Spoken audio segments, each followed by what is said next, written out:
So, good morning again, everyone. I want to talk this morning about how do we hold both joy and sorrow. From a Buddhist perspective, being able to hold both joy and sorrow, seemingly opposing feelings and experiences, holding them simultaneously, is a challenging aspect of our lives.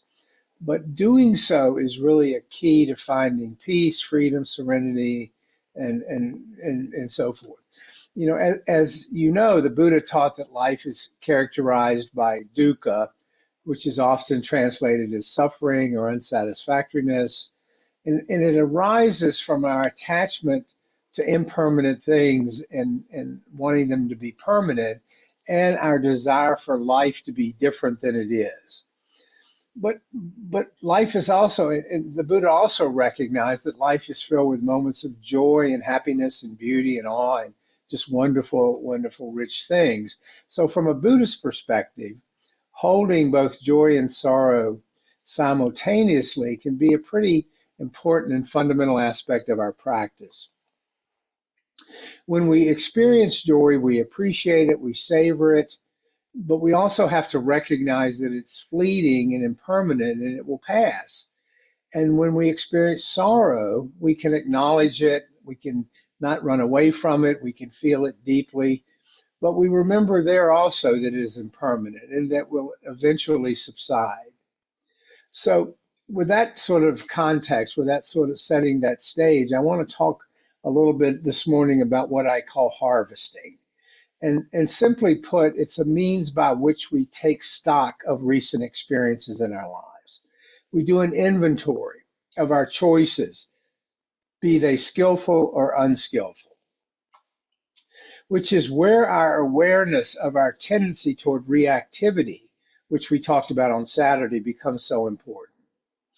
We have the potential of gaining tremendous wisdom from engaging in this exercise of sort of taking an inventory of our experiences. We reflect upon those experiences that we have acquired and that guide us and inform us as we move forward on our path. We reflect on those patterns of reactivity that we talked about on Saturday. And in order to engage in harvesting, we must revisit those experiences, and this is the important part, without judgment, without self criticism, without self loathing, and so forth. That is without the second arrow that we so often talk about. For example, if I acted poorly or snarky or whatever the last time I was with a friend or a family member, rather than just push that memory away, sort of try to disavow it, I really hold on to it as part of that interaction. And you might say, why is that? Because I have to keep the thorn in order to keep the rose. Okay, I have to keep the thorn. Every new day holds some whisper of mortality, of loss for we humans. And we see that embracing that is important because we want to lean into or embrace all aspects of our lived experience, both painful and pleasurable. In other words, we push away nothing painful and we cling to nothing pleasurable. We learn to be with equanimity with all experience. And if we're always trying to avoid difficult feelings, deny our misbehaviors, our unskillful behaviors, we may end up cutting ourselves off from the love and richness of life, from the totality of our experience. We can't have one without the other. This is how life is. It is both sweet and sad, but poured from the same vessel in equal measure. Okay, sweet and sad poured from the same vessel in equal measure. It's what the Taoists call the yin and yang of our lives. They recognize this. An opposite but interconnected self-perpetuating cycle. Yin and yang can be thought of as complementary and at the same time opposing forces, meaning that we can't have one without the other. We only know pleasure when we have pain with which to contrast it.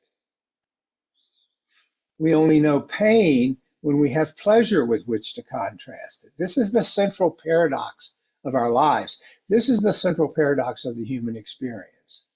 It's the whole package.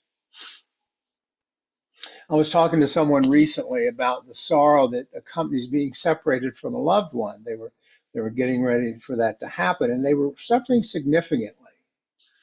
And I was reminded during that discussion of that famous Shakespeare quote from Romeo and Juliet: "Parting is such sweet sorrow. Parting is such sweet sorrow." I mean, I thought he really understood, Shakespeare that is, the bittersweet nature of much of life. Because parting hurts only because we care so deeply. If I'm indifferent to someone, leaving them, parting them is no big deal. But when I care someone about someone, it contrasts. Leaving them contrasts sharply with being together. We are social creatures that crave connection. And parting intensifies our feelings. So at that moment, as Shakespeare so clearly understood, we feel sadness and joy simultaneously. It's bittersweet. I love that word because it really captures both the sorrow and the joy of those moments. And such is the nature of our connection to those we love. That we feel sorrow when parting is a sign of deep love that brings the anticipation of another meeting, of the reunion, and the joy that comes with that. It's the ebb and flow of that. It's how we respond to the pain of separation from those we love is a window into our acceptance of the things we dislike, those which we find painful.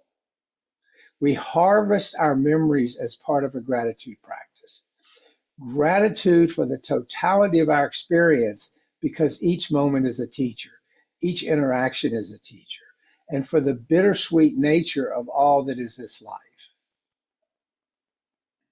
So ultimately, by holding both joy and sorrow simultaneously, we free ourselves from that tyranny of our desires, which we cling to, and our aversions, which we try to push away. We learn to live with an open heart, embracing all of life's experiences, joyful and sorrowful, with compassion, wisdom, and grace. That is living in the moment. That is accepting reality as it is.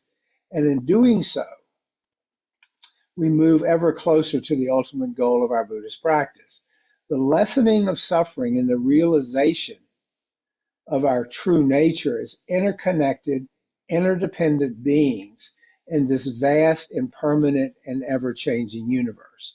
That is the challenge. And there is something freeing about that when we're not constantly pushing away the unpleasant or clinging hopelessly to the pleasant. We go with the ebbs and flows of that, and we experience the totality of it and the bittersweet nature of it. So that is holding both joy and sorrow simultaneously.